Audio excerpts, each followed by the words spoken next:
지영이를 위한 예배.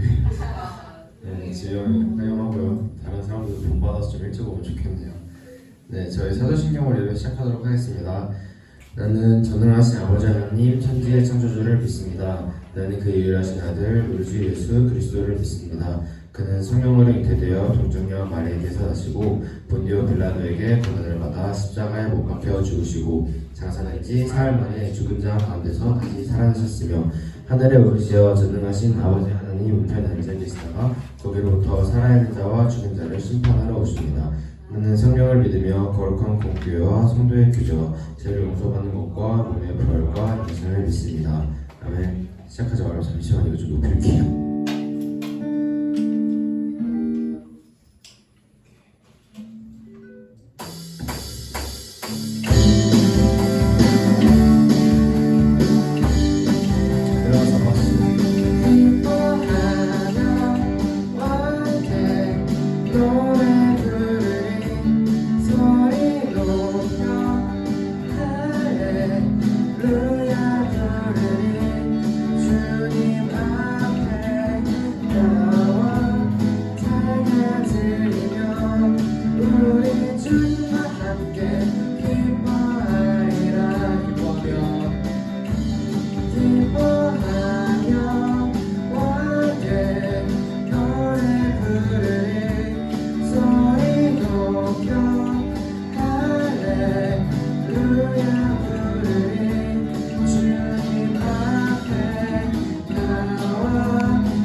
따스한 성령님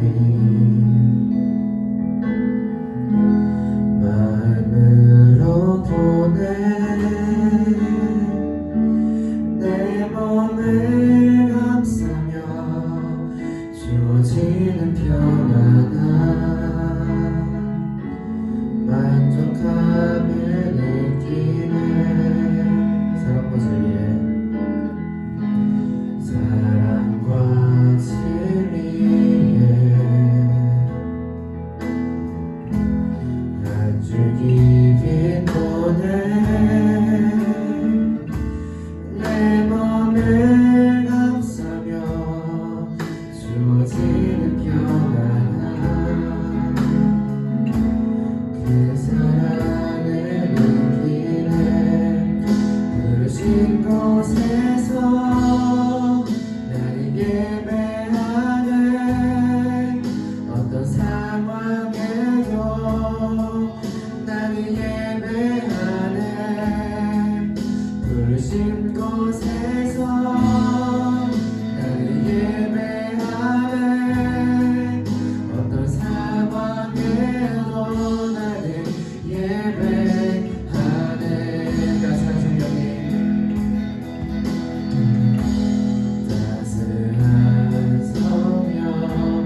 위에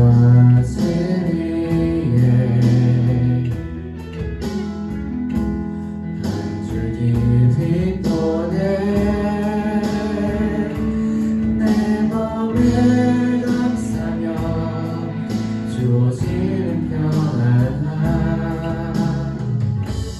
그 사랑을 느끼네 부르신 곳에서 나의 예배하네 어떤 상황에도 나는 예배하네 부르신 곳에서 나의 예배하네 어떤 상황에도 나는 예배하네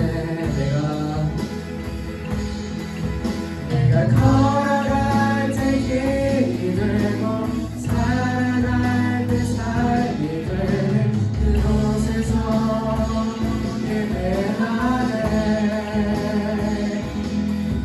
내가 걸어갈 때 힘이 들고 살아갈 때 삶이 되는 그곳에서 예배하네 부르신 곳에서 나를 예배하네 어떤 상황에도 나를 예배하네 부르신 곳에서 나를 예배하네 어떤 상황에도 나를 예배하네 부르신 곳에서 나를 예배하네 어떤 상황에도 나를 예배하네 부르신 곳에서 나를 예배하네 어떤 상황에도 나를 예배하네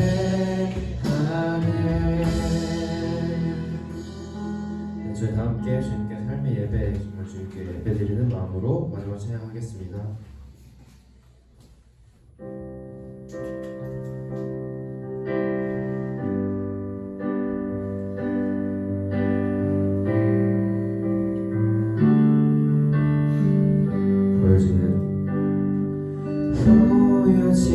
보여지는 예배하니 마음으로 드리는 예배 노래하는 찬양보다 삶으로 고백되는 예배 나를 위한 예배하니 주님 뜻을 향한 예배 내 맘과 정성 다하여서 주 앞에 드려지는 예배 보여지는 예배하니 마음으로 드리는 예배 노래하는 찬양보다 삶으로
학업을 다 계약한 지도 이제 어느덧 2, 3주가 지났고 정말 새로운 생활에 대한 어떤 인간착도 하고 그 안에서 많은 경험을 할 수가 있습니다. 그 과정에서 저희가 주님이 잊은 적은 없는지 저희 마음대로만 살아간 적은 없는지 혹은 하나님의 아들 딸다운 모습을 버리고 정말 세상 아이들과 다름없는 그런 삶을 살지 않았는지 반성하고 또 생각해보는 그런 시간을 가지면 좋겠습니다. 또 감사한 점이 있으면 감사 기도하고 저희 함께 이 시간 기도하겠습니다.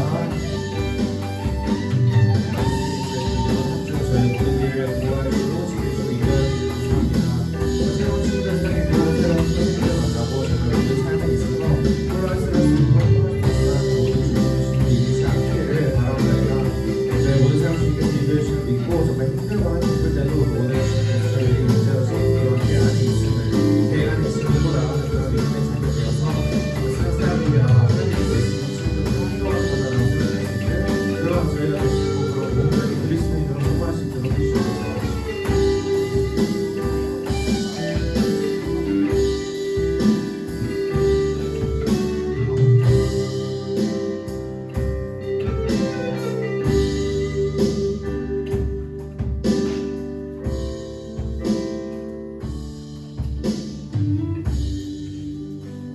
기도드리겠습니다. 하나님, 오늘 이렇게 예배 자리에 나오게 해주시면 감사드립니다. 저희들이 늦든 간에 저희들이 온전히 주님께 나아가는 저희들이 한 사람 될 수 있게 소원하고 말씀을 통해서 하나님께 나아갈 수 있게 도와주세요. 저희들이 한 주간 또 작고 크고 큰 죄들을 지었습니다. 그 죄들을 부디 용서해 주시고 저희들이 그저 회개만 하고 끝나는 것이 아니라 저희들이 다시는 그런 죄들을 짓지 않고 나아가는 저희들 한 사람 되게 소원하고 또 이제 한 학기가 또 시작하는 가운데에서 또 자신의 학업과 이제 인간관계 속에서 나아가고 있는 아이들이 있는데 그 아이들을 부디 하나님께서 이끌어 주시고 저희들이 그저 세상 가운데 사는 것이 아니라 주님과 함께 살아가는 것을 언제나 깨닫고 나아갈 수 있게 도와주세요. 오늘도 윤희재 목사님께서 말씀을 전하실 때 하나님께서 함께 해주시고 윤희재 목사님의 입을 통하여서 하나님께서 원하시는 그 뜻과 그 말씀들이 언제나 우리에게 나아갈 수 있게 도와주세요. 예수님의 이름으로 기도드렸습니다. 아멘. 우리의 고백하시겠습니다. 시작. 주님의 시선은 낮은 자리, 가난한 사람, 힘없는 사람에게 있습니다. 주님이 우리를 힘내주시고 희망시키시며 부럽게 하십니다. 우리도 주님처럼 낮은 자리에서 기도하고 실천하게 하소서. 아멘.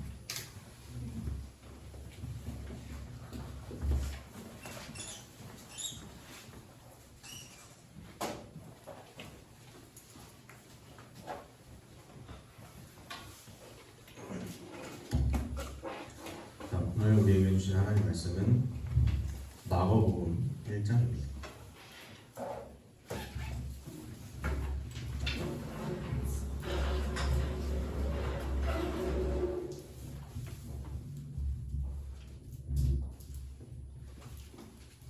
마가복음 1장 16절에서 20절의 말씀.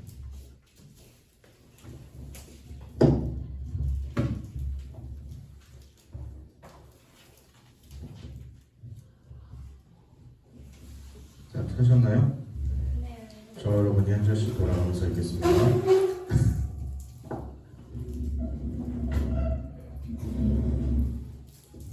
자, 갈릴리 해변으로 지나가시다가 시몬과 그 형제 안드레가 바다에 그물을 던지는 것을 보시니 그들은 어부라. 주께서 이르시되 나를 따라와라. 내가 너희로 사람을 잡는 어부가 되게 하리라 하시니 곧 그물을 버려두고 따르니라. 중도가 가시다가 세베대의 아들 야고보와 그 형제 요한을 보시니 그도 배에 있어 그물을 잇는데 자, 함께 읽습니다. 곧 부르시니 그 아버지 세베대를 품꾼들과 함께 배에 버려두고 예수를 따라가니라. 아멘. 자, 잠시만요.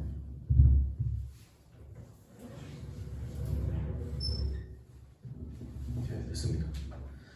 자, 오늘은 사순절의 세 번째 주간 주일입니다.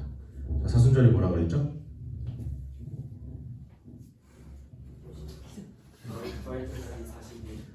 그렇죠. 부활절이 되기 전까지의 40일을 기간을 사순절이라고 한다 했습니다. 예수스가 안 걸려 있었다고. 예수스가 안 걸려 있었습니다.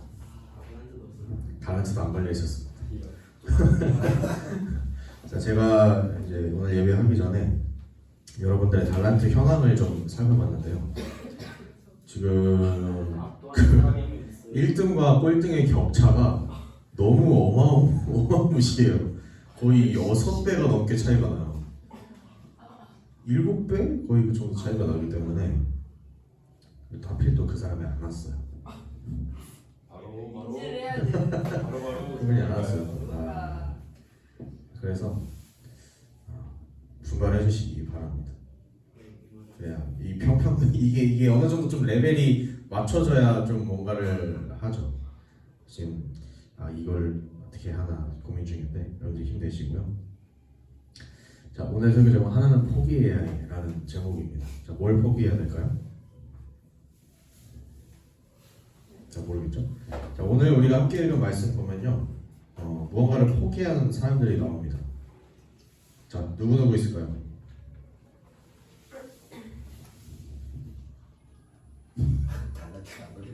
갈라트 말이라서. 자, 네 사람이 나오는데요. 네 사람, 무언가를 포기한 네 사람의 이름을 모두 말씀하시는 분께 5달란트를 드리겠습니다. 보고 얘기해야 되는 거야. 보고 얘기해도 되죠. 네? 베드로와 어부들? 너무 그거 아니야? 그 인사 4명 이름 말하니까. 베드로와 어부들. 베드로 웨세. 야고보, 네. 요한. 오, 우리 믿음쌤이 맞췄습니다. 믿음쌤께 5달란트를 스스로가 잘 기억하시기 바라고요. 달란트를 뺏어. 애기들 거 자, 우리 이 사람들이 무언가를 포기했는데 이 얘기를 하기 전에 PPT를 하나 보여주세요. 자, 이게 뭘까요? 베를린이 왜 이렇게 이거 예전 스탈린 글자가 큰 겁니다. 러시아 예. 과거의 러시아. 예. 이거 신성 로마 제국 아니야? 신성 로마 제국이요. 이야. 너무 그때 베를린이 있었어. 그러게 너무 신성 로마 제국이 독일이야. 진짜 로마가 독일이야? 아니 오케이. 다시 설명해줘. 자, 이거는요 2차 세계대전이고요. 뭐 신성 로마 제국으로 아니고. 2차 세계대전이고요. 2차 세계대전 여러분 아세요? 아마 제가 예전에도 한번 말씀드렸던 적이 있을 거예요. 세계대전이 2번 있었죠 지금까지. 1차 세계대전, 2차 세계대전 2번 있었고요. 여러분들이 아마 세계사를 안 배운 분들은 전혀 들어본 적 없을 얘기지만 이 세상을 이해하기 위해서 빠질 수 없는 스토리 역사 중에 하나입니다. 여러분들 나중에 커서 뭔가를 좀 일을 하고 해외를 나가고 뭔가 국제 정세를 알아야 될 필요가 있다라고 하면 2차 세계대전을 빼놓고서는 얘기가 안 되는 것들이 너무 많아요. 자, 2차 세계대전은 독일과 이탈리아, 그다음에 일본이 힘을 먹고 세계를 향해서 전쟁을 일으켰던 사건입니다. 우리나라는 저 당시 뭐하고 있었을까요? 우리나라 그 당시 일본한테 갈고. 그렇죠. 우리나라는 저 당시에 없었습니다. 일본이었어요. 우리나라는 그 일제 식민지 시대였고 그 시대에 이제 세계 대전이 일어났던 거예요. 저게 끝나면서 뭘 해요? 일본도 힘이 약해지고. 그렇죠. 2차 세계 대전이 끝나면서 우리가 독립을 하게 된 겁니다. 이런 것들을 알아야 뭐 어떻게 흘러가구나라는 것을 알 수 있게 박수 한번 해주세요. 와. 그렇고. 2차 세계대전이 왜 일어났냐 하면은 2차 세계대전에 1차 세계대전이라는 것이 있었어요. 1차 세계대전은 뭐 이제 우리나라래. 이제 우리 이번에 살아가면서도 아마 여러분들 들어보셨을 뭐 민족주의라든지 뭐 들어보셨어요? 민족주의? 안 들어보신 것 같아요. 자, 우리는 무슨 민족이라고 그러죠? 그렇죠. 다 집사님만 하셔. 단일민족, 한민족이라고 해요. 우리나라 한국 사람이잖아요. 그죠? 우리나라에 사는 사람들 중에 우리나라의 인구를 구성하는 사람들 중에 민족이 우리 같은 원래 이 한반도에서 살고 있던 한민족이라고 부르는 그 사람들이 거의 대부분이잖아요. 뭐 요즘에야 뭐 동남아시아라든지 뭐 이런 외국에서 사람들이 오면서 한국인으로 귀화하면서 좀 여러 가지 민족이 이제 생겨 나가고 있지만 우리는 거의 하나의 민족으로 구성된 나라잖아요.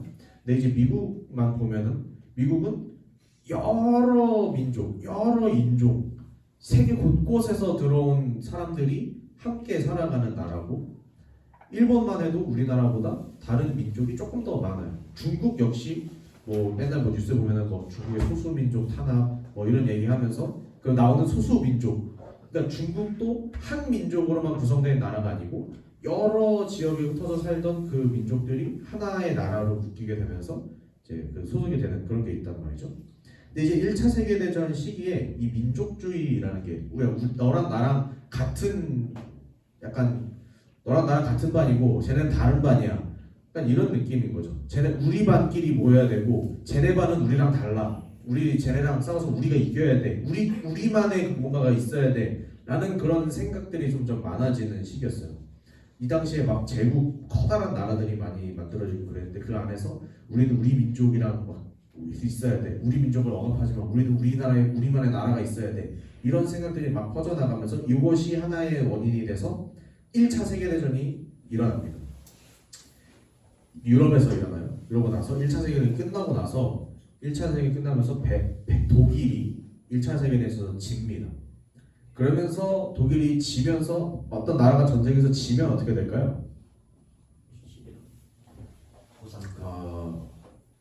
이제 우리나라는 딱히 우리 전쟁에서 진 기억이 뭐 일본 정도 우리의 기억에 있는 건 일본 정도밖에 생각이 안 나기 때문에 지면 나라가 통째로 넘어가는 약간 이런 식으로 생각하는데 전쟁에서 진다고 해서 무조건 나라가 넘어가는 건 아니고 이긴 나라들이 어떻게 하냐에 따라 달라지는 거예요. 독일 같은 경우는 나라가 넘어가진 않고 그 전쟁을 치르는데 들어갔던 비용을 독일이 다 부담을 하게 이제 승리한 나라들이 그렇게 만듭니다. 그래서 독일 입장에서는 이제 엄청난 그 경제적인 부담을 지게 되는 거죠. 졌으니까 전쟁에서. 근데 그 부담이 너무 컸던 나머지 그리고 마침 이때 세계 대공황이라는 게 터져요. 여러분들 나중에 뭐 역사를 배우시면 미국의 뉴딜 정책 뭐 이런 것들 아마 배우게 될 거예요. 세계적인 국가적인 경제가 어려울 때 국가가 뭔가 주도해서 하나의 큰 사업을 벌여가지고 사람들에게 일자리를 제공하고 경제를 돌게 하는 그런 시스템, 성공한 시스템 중에 하나로 사례되는 뉴딜 정책 같은 거. 그게 이제 벌어졌을 때가 세계 대공황입니다. 경제가 세계가 다 어려워졌어요. 근데 하필 그때 독일은 전쟁에서 진 것 때문에 더 막대한 배상금을 국가가 물어줘야 되고 그래서 그 국민들의 삶은 더 힘들어지고 어려워지고 막 피폐해지고 막 이렇게 되는 겁니다. 그러는 가운데 이제 우리 독일을 다시 위대하게 만들겠다라는 그 히틀러라는 사람의 그 등장으로 인해서 그 사람이 막 우리 독일은 막 위대하고 막 이런 것들이 하는 거예요. 사람들이 어떻게 했습니까? 우리 맨날 힘들게 살고 어렵게 살고 그러는데 어떤 사람이 등장해서 우리는 위대하고 우리는 다시 강해져야 하고 여러분 제가 여러분 잘 살게 해주겠으면 독일이 최고입니다. 이런 얘기 하니까 당연히 마음이 끌리겠죠. 그래서 거기에 이제 이렇게 돼가지고 독일이 다시 한번 전쟁을 일으킵니다. 그게 2차 세계대전입니다. 참 길게 왔습니다. 자, 2차 세계대전이 벌어진 또 하나의 요인 중에 하나는 1차 세계대전 때 이겼던 나라들, 이 나라들이 독일이 전쟁하기 전에 뭔가 조짐이 있을 거 아니에요? 쟤는 뭔가 한다, 쟤는 이상한 짓 하는 군대를 모으네? 이런 거 있을 거 아니에요? 그것들을 묵인합니다. 그냥 조용히 그냥 묵이네요. 넘어가요. 왜 그러냐면 다시 전쟁하고 싶지 않았던 거예요. 다시 우리 국민들을 막 전쟁터로 내몰아서 막 죽고 막 이런 일들을 벌이고 싶지 않았던 거예요. 그래서 어르고 달래면서 괜찮아, 이거까지 양보해주면은 독일도 쟤네도 알아서 좀 선 지키겠지 이러면서 좀 이렇게 양보하고 묵인하고 넘어가고 이러는 동안에 이제 독일은 점점 다른 나라들을 주변에 이제 작은 나라들을 다시 정복하고 군사력을 키우고 막 이러면서 시작된 게 2차 세계대전이었습니다. 자, 처음에 독일은 어떻게 하냐면요. 독일 주변에 있는 나라들을 정복해요. 그러고 나서 지금 저 유럽 땅이 다 지금 시커멓게 물들어 있죠. 독일 옆에 있는 이제 프랑스까지 다 정복을 하고 이제 독일이 이제 밑에 있는 이탈리아랑 동맹을 맺습니다. 그래서 얘네가 이렇게 다 유럽을 다 먹어요. 이제 먹고 나서 히틀러가 좀 욕심을 부립니다. 우리는 위대한 독일을 이루기 위해서 저 소련, 당시는 소련입니다. 러시아 옛날 공산주의 국가 소련일 때 저 소련을 우리는 이제 먹어야겠다라는 거죠. 소련을 먹기 위해서 소련이랑 원래 독일은 불가침 조약, 서로 침공하지 않겠다는 약속을 하고 이제 동쪽은 이제 소련이 못 들어오게 이제 약속해놨으니까 이제 서쪽을 다 유럽을 다 먹은 거였는데 이제 유럽 다 먹었으니까 저 유럽 위에 파란색 저 나라가 뭐죠? 저 영국이죠. 영국을 남겨놓은 상태에서 이제 영국 저기까지 바다를 건너가야 되니까 그거 조금 힘드니까 이제 소련을 먹자. 그래서 소련을 딱 먹으러 들어가요. 그래서 지금 겁나 많이 먹은 상태예요. 지금 저거는. 그래서 저기서 이제 도시에서 좀 지도에서 좀 중요한 게 세 개의 도시 레닌그라드, 모스크바, 스탈린그라드 이렇게 있습니다. 이렇게 전쟁을 양쪽으로 벌이면서 이 독일이 점점 이제 힘이 빠지기 시작해요. 이제 요즘 뉴스에서 우크라이나 전쟁, 러시아 전쟁 그런 거 나오잖아요. 이것도 벌써 한 3년인가 됐어요. 꽤 오래 갔죠. 이 전쟁이 러시아 쪽으로 가면서 러시아는 이제 겨울이 되면은 되게 춥고 땅이 막 이제 막 녹고 막 봄이 되면 땅이 녹고 막 이러면서 질퍽질퍽해지고 이러면서 보급하기가 안 좋아져요. 전쟁을 하려면 병사들 밥도 날라야 되고 포탄이랑 이런 거 무기들도 날라야 되고 하는데 그런 게 어려워지면서 점점 독일이 패배합니다. 저 세 개의 도시에서 크게 패배해요. 저 세 개 스탈린그라드, 레닌그라드, 모스크바에서 크게 패배하면서 이제 뒤로 밀립니다. 넘겨주세요. 자 여기서 이제 패배해서 막 이제 보면은 여기서 포위당해서 망하고 저 레닌그라드 포위당해서 망하고 막 이런 걸로 이제 좀 패배합니다. 넘겨주세요. 자 결국 또 어떻게 되냐면 아까 처음 거랑 비교하면 어때요? 아직 유럽까지는 괜찮은데 눈치채셨을지 모르겠지만 처음 사진에는 여기 아프리카거든요. 이 아프리카가 검은색이었습니다. 이제 파란색으로 바뀌었죠. 여기가 이제 연합국이에요. 여기 빨간색은 당연히 소련일 테고 또 여기 보면은 프랑스 땅에 파란색이 들어와 있죠. 소련한테 동쪽에서 밀리면서 이제 서쪽에서는 연합국한테 밀리기 시작합니다. 이제 연합국 애들은 바다를 건너가기 때문에 좀 더 힘들었는데 점점 밀려요. 저기 노르망디라는 데는 이제 상륙 작전을 했던 곳이에요. 좀 유명한 데입니다. 기억해 두시면 좋고. 자 이탈리아 같이 동맹했던 이탈리아도 역시 지금 털려가지고 지금 먹히고 있죠. 넘겨주세요. 자 그래서 결국엔 어떻게 되냐? 자 프랑스가 다시 수복이 되고 동쪽에서는 이제 더 밀고 내려와서 독일의 수도였던 여기 베를린 포압까지 오고 이런 상황이 되면서 양쪽에서 쌈 싸먹혀서 독일이 집니다. 또 그래서 이제 2차 세계대전이 끝나게 되고요. 그러고 나서 미국이 일본에 원자폭탄을 2방 터뜨리면서 일본까지 항복하면서 2차 세계대전이 끝나고 우리나라는 독립을 하게 되고 그다음 어떻게 돼요?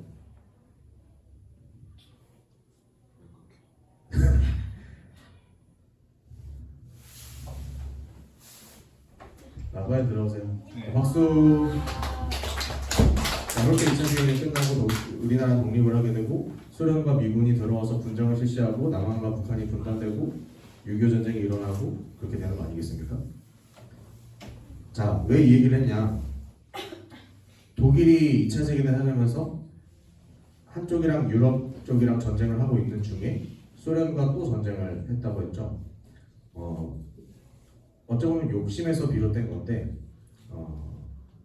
독일은 하나의 전쟁을 치르고 있는 중에 하나를 또 늘렸어요. 그래서 이거 어떤 것도 포기하고 싶지 않았던 거예요. 근데 이제 전쟁이 2개가 전선이 되니까 뭔가 병력도 나눠줘야 되고 물자도 나눠줘야 되고 여러 가지가 이제 양이 줄어들 거 아닙니까? 근데 이제 소련은 처음에는 되게 밀렸다가 이제 나중에 반격을 해서 들어가는데 처음에 이제 막 다 밀리고 막 그랬던 게 소련이 조금 독일보다 당시에 조금 이게 정치적으로 조금 불안해서 이제 당시 독재자였던 스탈린이 막 자기 권력을 위해서 다른 사람들 막 다 죽이고 막 그랬던 시절이에요. 그래서 국가적으로 혼란스러우니까 독일이 쳐들어왔을 때 제대로 대처를 못하는 거예요. 그래서 막 처음에 다 밀렸어요. 근데 이제 히틀러는 독일은 아무것도 포기할 수 없이 다 먹으려고 하다가 이제 힘이 점점 빠지게 되고 소련은 다 이제 밀려가지고 이제 망하나 싶었는데 스탈린이 무슨 짓을 하냐면 이제 독일이 공격을 해올 거 아닙니까? 뭐 도시에 공격을 해올 거 아니에요? 포위를 하고 그럴 때 이 국민들을 그냥 놔둬요. 아무것도 안 해요. 그냥 항복만 하지 말라 그래요. 그럼 어떻게 돼요? 싸워요. 계속 무슨 짓을 하든 다 그냥 처절하게 살아가는 거예요, 국민들이. 어차피 독일군은 이제 보급로가 끊기니까 점점 얘네들 힘 빠질 거고, 그리고 우리가 지금 공세를 하기에는 이렇게 아직 힘이 부족하고, 그러니까 그냥 국민들 알아서 살게 냅두고 죽구나 마나, 뭐 독일군한테 무슨 짓을 당하나 마나 그냥 놔두고 다 포기하고 놔두고 있다가 독일 힘 빠지니까 그때 이제 힘을 쌓아서 공격하는 그런 방식을 취합니다. 히틀러는 아무것도 포기할 수 없는 사람이었고, 스탈린은 어떤 사람이냐면 자기 빼고 다 포기한 사람이에요. 무슨 유능한 장군이 뭐 죽든 말든, 국민이 죽든 말든, 뭐 지금 저 도시가 지금 어떻게 되든 말든, 자기만 살아있으면 자기 권력만 위해서 모든 것을 다 포기했던 사람입니다. 이 두 사람의 행보가 히틀러는 졌고 스탈린은 승자가 돼요. 승전국이 돼요. 그래서 소련군. 그래서 한창 이제 냉전 시대로 미국이랑 세계를 양분하는 그런 시기로 넘어가게 됩니다. 자, 오늘 본문에서 무언가를 포기했던 사람들이 있다고 그랬죠. 예수님을 위해서 자기들이 뭔가 하던 것을 버려두고 떠난 사람도 있습니다. 물론 스탈린이 이 사람들이랑 같은 건 아니죠. 당연히 여기 본문에 나오는 사람들은 예수님을 따르기 위해서 자기의 뭔가를 포기했던 사람들이고, 스탈린은 자기를 위해서 다른 모든 것들을 포기했던 사람입니다. 물론 이 둘은 다르지만 무언가 하나를 얻기 위해서는 포기할 줄도 알아야 하는 게 우리가 여기서 제대로 얻어야 되는 교훈인 거예요. 히틀러는 아무것도 포기하지 않고 다 얻으려고 하다가 결국엔 다 잃었습니다. 스탈린은 승리만을 위해서 자기 빼고 자기의 생존과 우리나라의 승리를 위해서 다른 모든 걸 다 포기했습니다. 물론 이건 절대 잘한 일은 아니에요. 국민들을 죽게 내버려두고 범죄의 온상에 내버려두고 이렇게 잘못했는데 결국엔 저 사람은 승리를 거머쥐었다는 말이죠. 이 둘의 처우가 이렇게 비교되는 이것만 봐도 뭔가를 얻기 위해서 포기하는 사람이 다 얻기 위해서 아무것도 포기하지 않는 사람보다는 그래도 남는 게 있구나라는 것을 알 수 있어요. 자, 그럼 예수님을 따르기 위해서, 예수님을 위해서 살기 위해서는 마찬가지로 우리도 뭔가 포기할 게 있다라는 얘기입니다.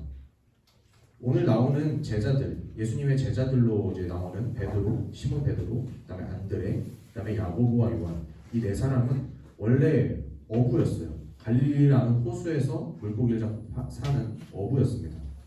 근데 이제 예수님이 너네들 날 따라와라 라고 하니까 얘네들이 뭘 포기하냐면, 베드로랑 안드레는 그물을 놓고 예수님을 따랐다고 나옵니다. 그 다음에 야고보와 요한은 자기 아버지를 이제 품꾼들과 놓고 아버지를 그러니까 포기하고 예수님을 따랐다고 나옵니다. 뭐를 포기해요? 그물과 아버지. 그러니까 자기 직업이랑 자기 가족들, 자기의 모든 것들, 원래 예수님을 만나기 전에 자기가 누리고 있고 자기가 하고 있고 자기가 중요하게 생각했던 것들을 다 포기하고 예수님을 따라갔던 겁니다. 예수님을 따라가기 위해서 뭔가 포기하는 게 있었다라는 거죠. 이런 비슷한 사람이 구약 성경에도 하나 있었어요. 작년에 우리가 여름 수련회 할 때 제가 다뤘던 아브라함입니다. 아브라함이 처음에 무슨 일이 일어나냐면, 하나님께서 아브라함을 부르시면서 너는 고향과 친척과 아버지의 집을 떠나라라고 말씀합니다. 아브라함이 자기 지금 누리고 있는 게 많이 있고 가지고 있는 게 많이 있는데 그것을 다 버려두고 하나님 말씀을 따라서 오라라고 해요. 하나님을 따르기 위해서는 그 전에 있었던 것을 포기해야 된다라는 겁니다. 예수님을 믿으면서 살아가는 우리 역시 무언가 예수님을 믿으면서 예수님과 가까워지면서 살아가기 위해서 포기할 수 있는 그런 용기가 필요합니다. 그게 바로 믿음이죠. 그렇다고 해서 지금 여러분 다 포기하고 이제 공부도 하지 말고 놀지도 말고 게임도 하지 말고 친구 관계 다 끊고 교회 와서 예배만 드리고 하나님만 함께만 집중하세요, 이런 얘기 당연히 아니죠. 그게 아니라 삶에 살아가는 데 있어서, 우리가 생각하는 데 있어서, 그리고 행동하는 데 있어서 우선순위를 설정하라라는 얘기입니다. 예수님을 우선순위에 설정하고 예수님을 위해서 뭔가를 줄일 수 있는 것, 하고 싶었던 것, 그런 것들을 줄일 수 있는 것, 그런 자세가 우리한테 필요하다라는 얘기예요. 우리가 예수님을 따르기 위해서 또 우리 사순절 기간 동안에 예수님을 생각해 나가면서 우리의 삶 속에서 하고 싶은 것도 많고 해야 할 것도 많죠 사실. 그런데 우리의 삶 속의 우선순위 하나님의 말씀을 조금이라도 더 볼까? 성경 한 구절 조금 더 읽어볼까? 기도 한번 뭐 1분이라도 더 해볼까? 이런 것들이 있어야 한다는 얘기입니다. 그런 자세들이 있어야 예수님을 위해서 뭔가를 내 거 하나를 잠시 뒤로 미뤄볼까? 이런 자세들이 있어야 예수님께서 쓰실 수 있는, 예수님께서 인도하실 수 있는 그런 인생을 살아가는데 첫 발걸음이 된다라는 얘기입니다. 이런 것들 기억하면서 우리의 삶의 우선순위를 주님께 맡겨드리며 말씀, 성경 읽는 것과 기도하는 것을 우선적으로 해보는 우리가 될 수 있기를 예수님 이름으로 축원합니다. 기도하겠습니다. 사랑이 많으신 하나님 아버지 감사합니다. 우리 함께 예배하러 나오면서 또 말씀을 들으면서 주님을 위해서 뭔가를 포기할 수 있는 그런 믿음을 받기 원합니다. 주님을 따르기 위해 우리가 포기하는 것만큼 주님께서 우리에게 부족한 것과 우리에게 필요한 것들을 채워주시고 주님이 우리와 함께 하셔서 우리가 정말 주님께서 기뻐하시는 삶을 살아갈 수 있도록 함께 하시옵소서. 모든 말씀 살아계신 예수 그리스도 이름으로 기도드렸습니다. 아멘. 우리 함께 예수 우리들의 발전기 찬양하겠습니다. 우리 지난주에 이것을 배워봤는데 충격적이게도 이 찬양 아냐고 물어봤더니 모르겠다라고 하는 사람이 대만이었어요. 매주 불렀는데 어쨌든 지난주에 좀 배워봤으니까 오늘은 조금 낫겠죠?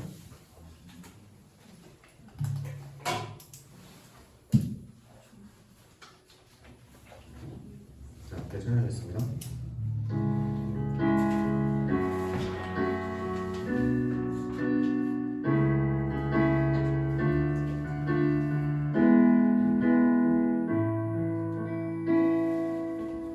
예수 우리들의 밝은 빛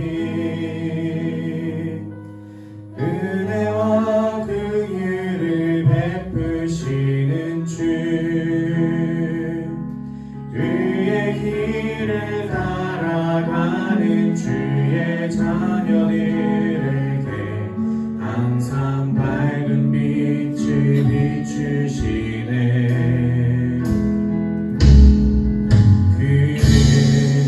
구원의 주 하나님 공의로 세상을 다스리시네. 주를 경외하는 자들에게 부어주시는 놀라운 주님의 영광.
하나님 감사합니다. 오늘도 함께 예배할 때에 우리의 모든 것을 주님께 드립니다. 우리의 우선순위가 주님께 있기 때문에 우리의 시간들을 뒤로하고 주님께 나와 예배하며 우리의 모든 것들을 주님께 바쳤습니다. 주님 우리를 받아주시고 우리를 이끌어주시고 우리를 바른 길로 옳은 길로 인도하여 주시옵소서. 이제는 우리 구주 예수 그리스도의 은혜와 하나님 아버지의 사랑하심과 성령 하나님의 감화 감동 교통하심의 역사가 주님을 위하여 우리의 것들을 잠시 뒤로하고 우리의 것들을 잠시 포기하고 주님을 따르기 원하는 그런 믿음을 갖기 원하는 여기 모여 예배한 우리 모두 위에 지금부터 영원히 함께 하시기를 간절히 축원하옵나이다. 아멘. 예배를 마쳤습니다. 오늘 뭐 말씀드리면요. 자, 오늘은 셀모임하고 점심 식사 먹고 나서 올라와서 할 게 있습니다. 뭘 하냐? 자, 우리 오른쪽에 있는 벽을 우리가 이제 좀 꾸며볼 거예요. 뭐 예를 들어서 저기 뭐 사진을 본다든지 사진 보시다든지 지금은 제가 이제 포스터만 앞쪽에다 붙여놨는데 이런 식으로 좀 꾸며볼 겁니다. 왜냐면 저희가 자석이 붙어요. 자석이 붙어서 우리가 좀 꾸밀 수 있는 것들을 좀 꾸며볼 건데 여러분들이 여기 여러분들의 공간이잖아요, 그죠? 제 공간 아니잖아요. 여러분들이 쓰고 여러분들이 지내는 여러분들의 공간이니까 한번 어떻게 꾸며보면 좋을지 이 앞부분 말고 저 뒤에 지금 아무것도 없는 부분이 있죠? 아 그렇죠. 이호준 붙어있는 부분 저기 부분을 어떻게 꾸며볼지를 셀별로 그 종이를 나눠드릴 테니까 거기다 이제 볼펜으로 여기도 뭐 이런 식으로 하고 이렇게 있으면 좋겠다 아니면 뭐가 더 있었으면 좋겠다 이런 것도 적어도 좋고요. 그런 것들 한번 해보는 시간을 좀 갖도록 하겠습니다. 자, 그 다음에 오늘 라임이만 이제 일정을 얘기해주면 돼요. 자, 무슨 일정인지는 선생님들한테 한번 물어보시고, 자, 우리 수련회 일정을 잡기 위해서 준비하고 있으니까 여러분들 잘 협조해 주시기 바라고요. 이상입니다.